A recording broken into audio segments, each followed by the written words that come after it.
Thank you very much. Hello, what's up, man? How's it going, dude? How are you? I'm all right. I'm very well. Are you? It's all a bit weird, isn't it? Yeah, but you're looking amazing. Ollie, what about you? I'm all gravy, man. All good. That's very, very good. Guys, you just released your new single, Obey. And dude, it's out. It's in the world. Yay. It's amazing. It's totally amazing. Just congratulations from me and from all our team.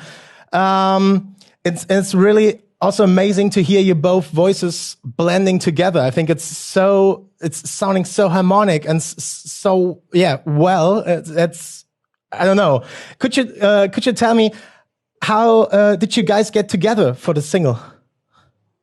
Oh, do you want to take this one? Sure, mate. Sure. We were just writing the tune, and basically just thinking about people that we could have on the track, and Yungblud came to mind, and I asked him. I sent him the song, and we've been working on it for like 2 days, so it was super unfinished. But I was like, just to get a vibe, to check it out, see what you think. And he texted me back. He was like, "Yo, I'm into it. I'm gonna go record some vocals for it right now." And he went to the studio there and then. Like, I was like, "We haven't even finished the tune yet. Wait a minute." He was like, "That, I'm fucking doing it." And it all happened very quickly, to be honest. Yeah.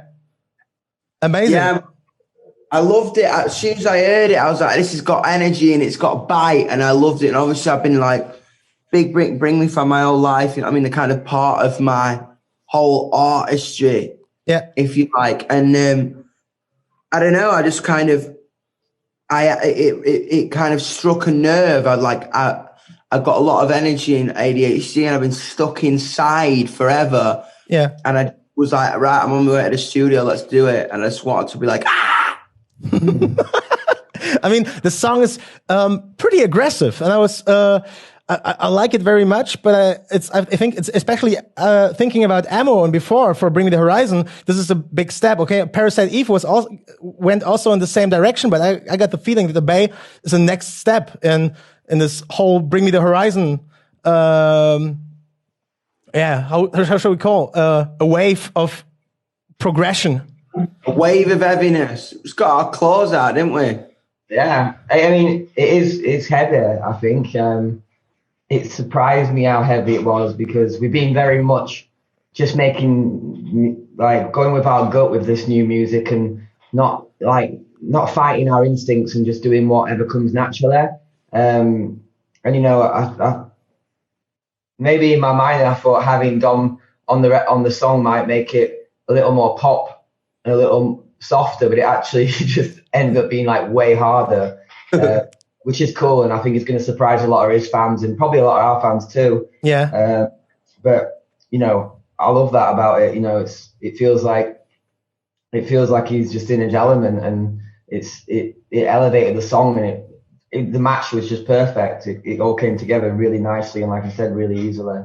Yeah. That's interesting, because for me, I think, especially as talking about Bring Me the Horizon, I think you can do everything. So you guys doing pretty well for every record in the last years, and now you're just, I don't know. Is it a way back, or is it more like a running to the next step, to the front, and it all became heavier right now? So this is definitely surprising for a lot of people. Yeah, I think it's combining everything that we've done and bringing it all together. Whereas, you know, up to this point, it's been much about always progressing, always doing something new, always doing something different.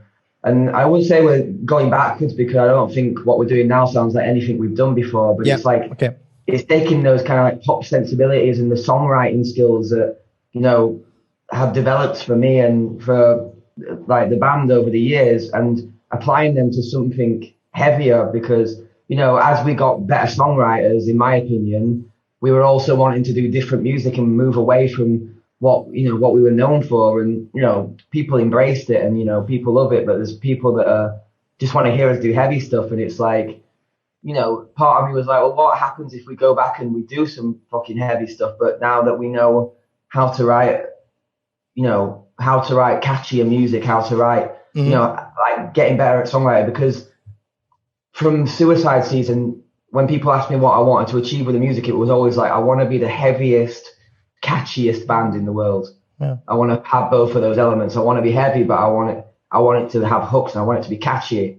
Yeah. And it's kind of like it's bringing it all together. And I think, you know, after Ammo, we, like you say, like we've done everything that nothing, you know, nothing's off the table for us now. Nothing feels weird. We can do whatever, and we can tap into any genre, and we can tap into any kind of sound, and, you know, we can have fun with it. So it's just, and it, you know, there was just, we can only do what's in our hearts and what's in us creatively. And like, you know, the last record, Ammo, is what was, I didn't have anything to be angry about. I didn't have, No, you know, I had nothing to be angry about. I was just, you know, I was quite happy in life. You know, I come out of a relationship and it was sad, but I was only reflective about it. I couldn't spit venom out about this failed relationship because I was happy I was out of it. So it would have been false for me to be, you know, going and screaming and angry, because for me, if I'm screaming because I'm angry. I don't scream because I'm happy. And with this, you know, this record and this music, I've got something to be pissed off about. The whole world's got something to be pissed off about. Yeah. Completely.